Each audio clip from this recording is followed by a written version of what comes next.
hayibo bake basithanda namhlanje basithi fahla ngesingune. Hayi bathe xa besithi sawubona ngwali yenkosi kwathi cosololo. Sithetha ngendoda abethi yona umaqhuma isibhamu basithwe ngaphi isibhamu. Wonke umuntu uzabalekela ngapha. Ibeni yenu yenyanzeleke into bayosabela into ba sichophe sisibhamu. Ungani iqhumka isibhamu. So umbuzo apha beke ubuzwa ke apha idinga itoliki badoda. Into ba nje kungani uye wa decide ukurisk impilo yakho nempilo yefamily yakho. Awuphendulile lapha. Chazwe nje mina sesinguni sase parliament athi cosololo. Ngwali yenkosi. Hlonishwa. Siyabingelela. Baba. Thank you she.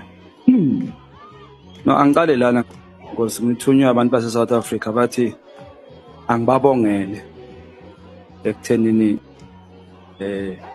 ume ube indoda ubamela umele iqiniso. So angikudlulisa ngoba bona bakhona ukufika la yona into abangithume yona. Indoda eyama ke kwale nkosi ngesikhathi thizeni phambilini yamela ukuvimba ukuthi abafuna ukulawula izwe through abaphathi abaphethe ama-division. Honorable Show, if you may please get closer to Is it far? to the microphone, I can see the members at the extreme. Okay, Yeah. am I audible? Okay. Yeah, I hope my time has not started. Thank you very much. That's 10 minutes, right? Thank you very much. Kwale nkosi. Hlonishwa. Indoda eyama yamela ukuvimba ukuthi lezi igelekece ifuna ukuthatha izwe ziliphathe through abaphathi bama divisions. Yayithola isenkingeni yokuthi ke igijinyiswe ikhulunywe kabi ngayo. Sekuze kuna 2 decades manje 20 years iqala lisekhotha alipheli.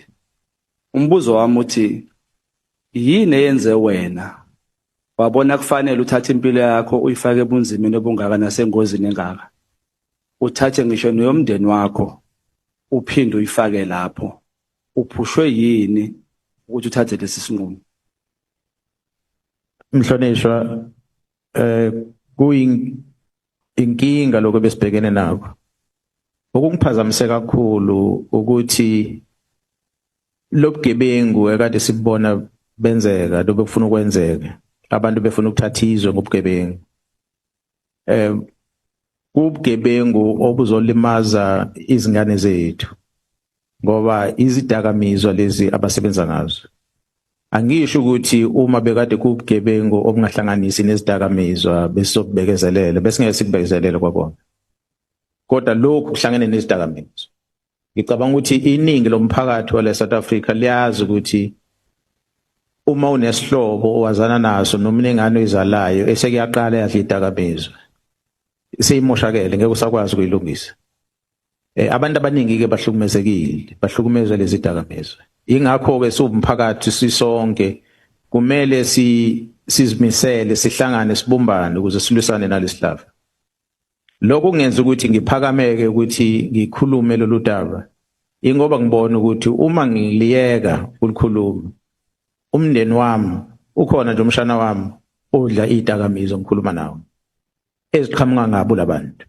Uma abaphathi bezwe bezovumela lezi gebengu ukuthi ziqhubeke nokuthengisela izingane zethu lezi dakamizwa zize nazo zilethela South Africa zizakhe la South Africa.